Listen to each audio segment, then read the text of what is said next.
calcul, je vais retenir. D'accord. Bon, donc Bernard Lugern, Roger Eke. Voilà, Bernard Lugern, je ne connais pas depuis très longtemps. Roger Eke, on se connaît depuis 15 ans.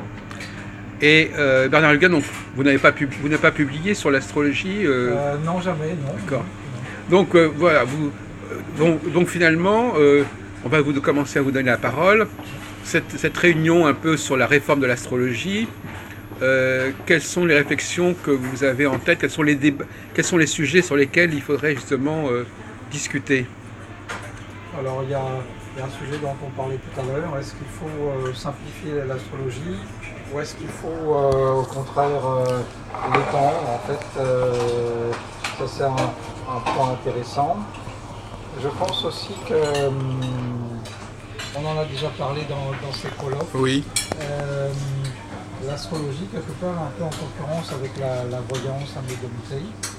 Et je pense qu'à ce niveau-là, il y a des choses à faire au niveau de l'astrologie par rapport à son évolution. Et également, moi je pense qu'il y a du travail et des recherches à faire au niveau de l'astrologie karmique. Je pense qu'en astrologie, on a seulement effleuré le sujet, mais que je pense qu'on pourra avoir une vision plus karmique des existences passées, de certaines en tout cas, grâce à l'astrologie. Donc il y a eu quelques pistes, c'était l'astrologie karmique d'Edgar Cayce, etc. Mais je pense que les astrologues n'ont pas assez fouillé dans ces domaines. Mais alors concernant les structures même de l'astrologie, les bases même de l'astrologie, est-ce qu'il y a des choses à revoir? Est-ce qu'il y a des notions en astrologie qui sont pas très bien développées, définies? On va essayer d'aborder plusieurs problèmes. Il y a les bases déjà. Oui. Bon, est-ce que les bases, est-ce qu'elles sont à réformer les bases? Deuxièmement, les techniques, qui n'est pas tout à fait la même chose. Les bases, par exemple, c'est ce que j'appellerais les planètes, les signes, les maisons, les aspects. Tout ça, est-ce que ça, c'est à revoir au niveau d'une réforme de l'astrologie? Vous savez que, par exemple, Kepler, Oui. il avait proposé de changer le système des aspects, ou de rajouter des aspects, ou de ne pas trop tenir compte des signes zodiacaux. Enfin, il y a des réformateurs ou même Chouinard, par exemple, aussi, Oui. qui ne récupèrent, qui ne gardent... De quoi on pourrait se délester en astrologie, à votre avis? Quelles sont les choses les moins intéressantes, les moins utiles, ou les plus archaïques, on peut dire? Alors, je pense que l'astrologie d'avant était très basée sur les signes, et puis il y a quand même une tendance à, non pas à oublier les signes, mais à un petit peu à s'en dégager, à privilégier des aspects. Donc Ah oui? oui. Ah oui, d'accord. Oui. Oui, oui. Oui. Ça, Donc le zodiaque, finalement, le symbolisme zodiacal, on pourrait éventuellement s'en passer quelque part. pas son passé, mais enfin, on pourrait minimiser son Oui. importance. C'est ce qu'a fait André Barbeau d'ailleurs. André Barbeau, dans son astrologie mondiale, il laisse complètement de côté le zodiaque, le symbolisme Oui, même en zodiacal. astrologie individuelle aussi, on pourrait diminuer, à mon sens, l'importance des signes. En fait, Moi, je vous entends, là, je vous Oui. écoute, et je me dis, on est là, je veux enlever ci, je veux enlever ça. Ça, je pense que on ne pourrait faire une véritable réforme qu'à partir du moment où on utiliserait des produits et des outils scientifiques. C'est-à-dire d'abord, voyons scientifiquement ce qui fonctionne et ce qui ne fonctionne pas, et à partir de là, on commencera à réfléchir à une réforme. Parce que sinon, moi je préfère à la limite du karmique, je vais mettre Oui. allez, Mais par exemple, un mot qui me paraît important, c'est ergonomie, par exemple. Parce qu'en fin de compte, l'ergonomie, c'est pas une question simplement l'ergonomie, ça veut dire avoir un outil qui soit non seulement performant, mais qui soit facile à utiliser, qui soit facile à comprendre, oui, etc. mais tout dépend aussi de ce qu'on entend par facile à utiliser. Si effectivement, enfin, je sais pas, prenez n'importe quel recueil de plomberie néophyte, essayez de voir ce qui dégage. Vous n'allez rien y comprendre. Oui. Alors, Par contre, les gens qui utilisent la télévision... Il faudrait que la reine des sciences, l'astrologie, c'est-à-dire un truc monstrueux, si l'astrologie fonctionne et existe, c'est un truc extraordinaire, Oui. dingue, dont on n'a certainement pas fait le tour. Et cette science-là, il faudrait absolument qu'elle soit simpliste. Voilà, c'est-à-dire absolument pas complexe, c'est surtout pas embrouiller tout le monde. Ah non. et ben ceux qui pourront utiliser une telle astrologie seront des astrologues. Les autres, là, point. Voilà, c'est tout. Mais ça, c'est votre idée de la... Et on a un outil pour Oui. vérifier la chose qui s'appelle l'outil scientifique. Oui. Si on en a peur, si on déstructure effectivement absolument tout le thème, l'espace du thème, parce que l'astrologie se détermine en 2 dimensions, espace et temps. On pourrait dire que le zodiaque, voilà, c'est de l'espace. Voilà. C'est un espace bien déterminé, etc. Et puis les planètes et tout ça, ce sont des espaces. Voilà, ça c'est mon espace. À partir de là, on met cet espace dans le temps. Alors ce qu'il faut d'abord, c'est vérifier que l'espace soit effectivement significatif, signifiant, etc. On peut l'utiliser. Voilà, on utilise les outils scientifiques et on voit. Et la deuxième chose, c'est, une fois qu'on a déterminé cet espace, on met ça dans le temps. Alors quel temps? À nous de déterminer pour que, une fois parvenu à une astrologie qui fonctionne, le symbole, l'espace que l'on aura déterminé et vérifié, on puisse l'emmener à une situation réelle, le réel, grâce à un temps bien déterminé. Alors prenons le cas du zodiaque. Le mot zodiaque a 2 sens différents.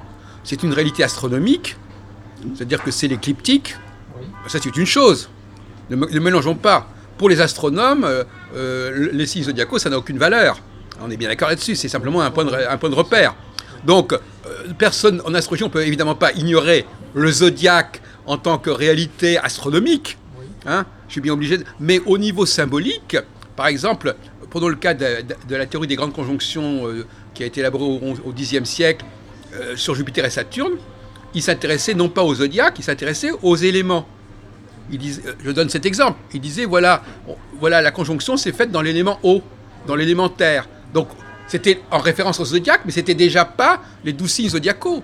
Les 12 signes zodiacaux, c'est déjà très complexe au niveau symbolique. Déjà, les 4 éléments, c'est moins complexe. Hein, et le yin-yang, c'est encore moins complexe. Donc, une chose est la réalité astronomique. Moi, par exemple, si vous me demandez où se trouve Antares actuellement, je vous dirais qu'effectivement, il est au début du Sagittaire. Mais ça ne veut pas dire que je crois au signe du Sagittaire. C'est simplement que c'est un repère dans les éphémérides, c'est tout. Ça ne va pas plus loin. Bon. Alors, on va essayer de... Bon, effectivement, c'est vrai que vous êtes parti d'un peu dans la direction astrologie karmique, etc. Ça, c'est un autre problème qui est le problème qui est tout à fait intéressant. C'est le problème de l'interdisciplinarité. C'est-à-dire, effectivement... avec quoi on relie l'astrologie. C'est vrai que, par exemple, moi je ne suis pas du tout dans cette direction, mais c'est vrai qu'il y a des gens qui pensent que le thème astral, pour justifier d'un point de vue intellectuel le thème astral, ils croient que ça montre que c'est un peu l'expression de l'âme, de la réincarnation, etc. Parce que le système spiritualiste, c'est un système individualiste quelque part. Oui, c'est-à-dire qu'on va dire, voilà, dans votre histoire à vous, il va arriver ceci. Oui, donc le spiritualisme est une façon de justifier le thème astral. On ne peut pas continuer à croire en l'astrologie comme on croirait en Mahomet ou à Josué. Pourquoi croire? Qui vous parle de croire? Non, mais... Soit on croit, soit on sait. Si on croit, on ne s'adresse pas à la... Non, mais attendez, la réforme de l'astrologie, ça peut être aussi un repositionnement de l'astrologie. C'est pas simplement une question de savoir ce qu'est l'astrologie, c'est de savoir dans quel genre de dialogue elle peut avoir avec d'autres disciplines, que ce soit les disciplines scientifiques ou autres. Le problème, c'est de la sortir de son ghetto, de la sortir de son enclave, de la désenclaver. Oui, donc effectivement, ce ghetto, il vient de vous interrogez n'importe qui, il va dire je crois ou je ne crois pas. Non, mais le ghetto, c'est quand vous avez une façon de formuler les choses qui ne fait pas sens pour les autres disciplines. C'est-à-dire quand il n'y a pas de point commun, de passerelle qui existe entre différentes disciplines. À partir du moment où vous essayez d'élaborer des passerelles, que ce soit sur le plan... Dans quelques domaines que ce soit, l'astrologie souffre actuellement d'un isolement extraordinaire. Alors il y a les passerelles avec les autres sciences divinatoires, il y a les passerelles avec les religions, il y a des passerelles avec les sciences, il y a toutes sortes de passerelles. On a loupé ces passerelles. Non mais d'accord, mais c'est ça les passerelles. Toutes les passerelles qu'on a prises, c'est spirituel. Il y a des passerelles avec il y a les passerelles avec l'anthropologie, il y a les passerelles avec la... Il y a eu quelques passerelles avec la biologie, avec la physique, avec même la physique quantique de façon sérieuse, etc.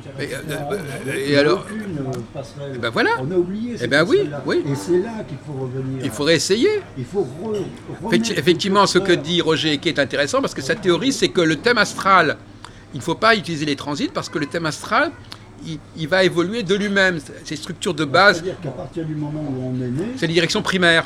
Oui, on enfin, ne fait plus que se transformer par rapport à une... Donc pour lui, il voit ça dans le domaine biologique. C'est-à-dire qu'effectivement, on est, et à partir du moment, après, on ne fait jamais que pousser. Et il n'y a pas besoin de tenir compte des facteurs planétaires qui circulent après. Tout est dans le thème natal. C'est le thème natal comme centre de l'astrologie.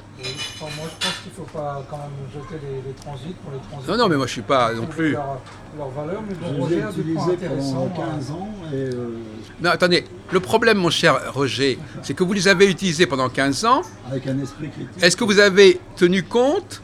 Non, mais parce que quand on utilise quelque chose, on l'utilise dans le cadre d'une certaine astrologie. Donc, vous pouvez très bien dire, dans une certaine astrologie, par exemple, imaginons par exemple que prenons une hypothèse que par exemple les étoiles fixes sont importantes dans un thème. Si vous n'en tenez pas compte, votre façon de tester les transits, elle sera faussée puisque vous n'aurez pas tenu compte de certaines données. Donc les transits, vous les avez forcément testés à la lumière d'un certain nombre à la lumière d'une certaine astrologie. Et si cette astrologie n'est pas valable, les transits ne sont pas valables. Oui, mais ma culture a été toujours de pratiquer ou de vérifier et d'améliorer ou de complexifier une astrologie dite traditionnelle. C'est-à-dire même à la Barbeau, Voilà. quoi. Voilà. Moi je suis là. La Barbeau, écoutez, l'astrologie mondiale de Barbeau, c'est pas l'astrologie traditionnelle, hein, on est d'accord là-dessus. Non, mais dans l'esprit. Ah non, non. Si. Non. Barbeau, quand il pratique sa théorie de l'astrologie mondiale, quand il étudie les concentrations planétaires, il ne tient pas compte du zodiaque, il ne tient compte que des conjonctions. On peut reprocher beaucoup de choses à Barbeau, mais il a essayé de sortir de l'astrologie, par exemple le zodiaque, comme disait notre ami Lugard, il a complètement. Même quand il parle des conjonctions Saturne-Neptune, il ne parle jamais du zodiaque. Il ne dit jamais dans quel signe ça se trouve. Il dit, voilà, une conjonction Saturne-Neptune à tel moment, 36 ans après, il y a une autre conjonction Saturne-Neptune. Il se fout totalement de savoir dans quel signe ça va se trouver. Parce que c'est la valeur planétaire qui est importante, comme il dit effectivement notre ami. Bon, alors on va répondre sur la question des marqueurs qui vous avait inspiré tout à l'heure et qui me paraît un bon sujet. Vous nous disiez tout à l'heure, alors Roger, vous disiez que il y a effectivement le Soleil et la Lune dans votre système, il y a des facteurs qui sont des marqueurs. C'est-à-dire qui sont des éléments de cristallisation. Tous les éléments peuvent être des marqueurs. Oui. Mais qu'est-ce que c'est pour vous un marqueur dans votre esprit? Ce qui est pour moi un marqueur, c'est voilà, la manifestation à partir d'un élément mathématique. Bon, je prends toujours prenez l'exemple de cette bourse. Oui, 29,56. Les graphes que j'utilise, par exemple,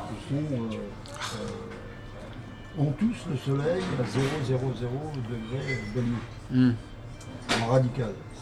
Chaque fois, j'ai pu remarquer que chaque fois qu'un élément, quel qu'il soit, approchait de ce 0,0 en étant à 4 minutes, Voilà, à 4 minutes avant, juste avant. je veux dire à 29,56, chaque fois il se manifestait quelque chose d'hyper important.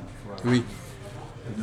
Mais ça se produit à quel rythme ça, À chaque fois qu'un élément. Oui, mais dans votre système, donc de toute façon, les gens connaissent. C'est un système qui ne correspond à aucune réalité astronomique connue. Enfin, je veux dire, c'est. Oui, mais moi je suis complètement en porte-à-faux. C'est-à-dire qu'à partir du moment on veut bien écouter de quoi réformer l'astrologie, mais pas n'importe laquelle, celle que l'on connaît. Parce que chaque fois on arrive avec un matériau nouveau. Attendez, réformer l'astrologie. Attendez, réformer l'astrologie, c'est réformer l'astrologie telle qu'elle est. On ne peut pas réformer quelque chose qui n'existe, Moi, par exemple, si je propose mon propre système, je ne vais pas dire que je réforme mon propre système. Je réforme avec mon système l'astrologie qui existe avant. Donc vous ne pouvez pas dire que votre... Donc, oui, mais là, regardez votre réflexion quand j'ai dit... voilà, alors, oui, mais avec votre système, avec chacun, avec son système. Non, mais je veux dire, ce que je veux dire par là, c'est qu'on ne peut pas... On est là pour parler de réformer l'astrologie traditionnelle en proposant de nouvelles formules. Les marqueurs sont des manifestations. Voilà, j'aimerais bien que vous nous parliez des marqueurs avant de rentrer dans votre... Comment?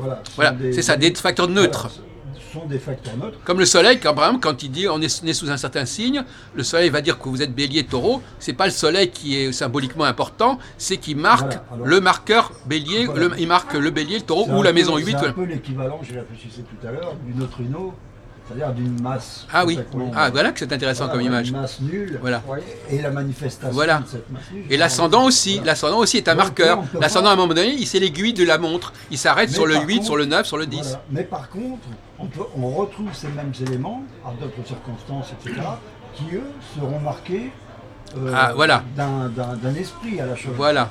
Voilà. C'est Et- ça le débat. C'est la question de savoir si par exemple, si on prend le cas du Soleil, le Soleil est un marqueur qui va désigner un point du zodiaque, mais il peut aussi, d'après Roger, être une valeur en soi. C'est vous qui me disiez ça. C'est-à-dire qu'à un moment donné, il y a une valeur solaire dans le thème. Donc là, tantôt c'est le marqueur neutre, et tantôt il devient une valeur symbolique particulière. Ouais, voilà, je vous disais l'exemple de la Lune en ACB Voilà, mondiale. c'est ça. On la retrouve dans l'imagerie populaire. C'est-à-dire, voilà, en 1789, la Lune, elle est omniprésente. Alors ma critique fondamentale, ici, et j'en parlais l'autre jour avec Catherine Aubier, c'est il faut distinguer en astrologie les facteurs qui sont les marqueurs, les facteurs qui sont les marqués. C'est-à-dire qu'en fin de compte, au fond, on pourrait dire ils alternent. le masque. Non, mais d'accord, non, mais le débat est là. Alors, on pourrait dire que par exemple en astrologie, c'est-à-dire qu'il y a les facteurs qui sont masculins, si on veut, Oui. les facteurs qui sont féminins. Les facteurs masculins sont les marqueurs, et les facteurs féminins, ce sont les secteurs qui sont choisis Oui. à un moment donné. Oui. Bon, si maintenant on commence à dire que le marqueur peut devenir marqué et le marqué peut devenir marqueur, on est dans la confusion, on est d'accord?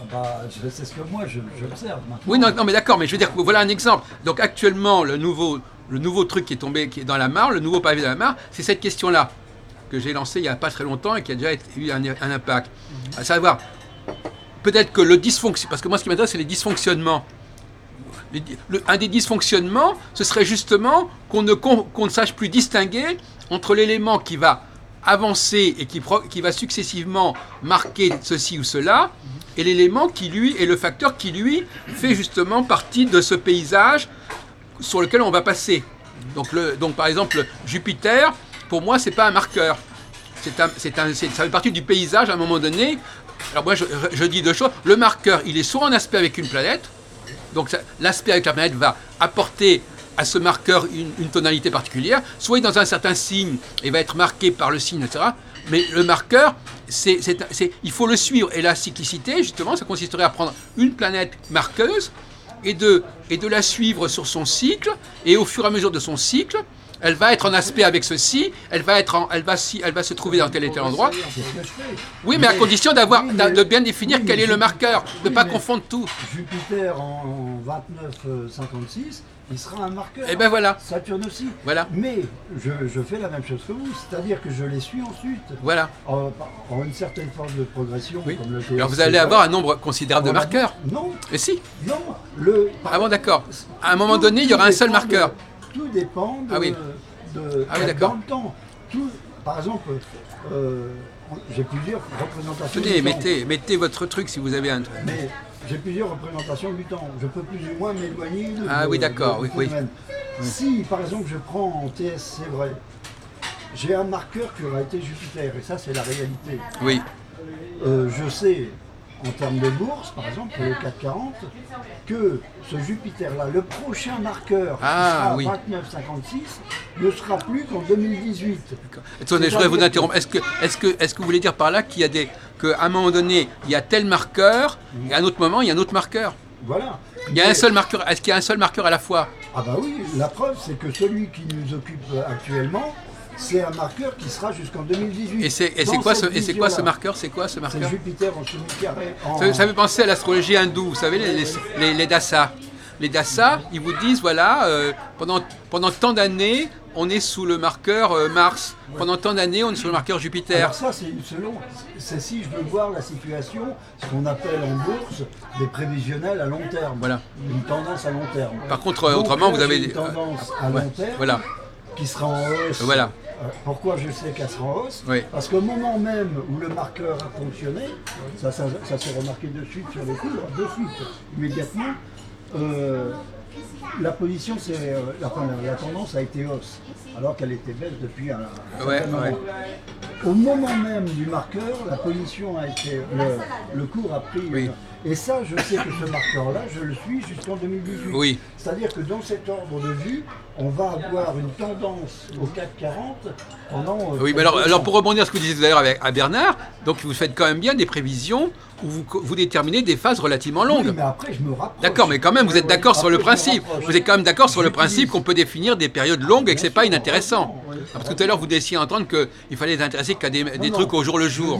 Je dis que de se contenter de faire des prévisionnels dans l'existentiel, Oui. dans lequel aussi Bah, c'est nous déjà pas, sommes, c'est pas si mal déjà. de faire des prévisionnels sur 2 ans, je trouve que c'est inutile. Non, mais c'est quand même utile. Voilà. C'est quand C'est-à-dire que je prends l'exemple d'une entreprise, d'un chef d'entreprise, il a un projet, il vient vous voir. Oui. Voilà, moi j'ai le projet, je dépose, machin, je rentre cette entreprise là. Est-ce que vous pouvez maintenant vous occuper du chemin qui sera celle de cette entreprise? Si je lui fais des prévisionnels sur 2 ans, en ne sachant pas si ça sera maintenant ou dans 2 ans, ou même à la limite, ça va même déborder, il va me dire, attendez, dans 3 ans, j'ai le temps de couler ma boîte. Quoi. Oui. Bon, bah, et c'est un exemple, on est en pleine situation économique. Je pense si un chef d'entreprise ne peut pas compter sur un astrologue, déjà, on bazarde une sacrée utilité. Oui, mais enfin, ça a quand même une utilité de déterminer Oui, qu'il mais y a si une on période rapproche une certaine période de temps qui favorise à certaines activités, c'est déjà pas mal. Ah, sur 4 ans, oui. Non, mais c'est pas mal. Et de savoir inversement qu'à une autre période, ça fonctionnera pas. Ah, je sais pas, je baigne peut-être trop dans l'existant, mais même une personne qui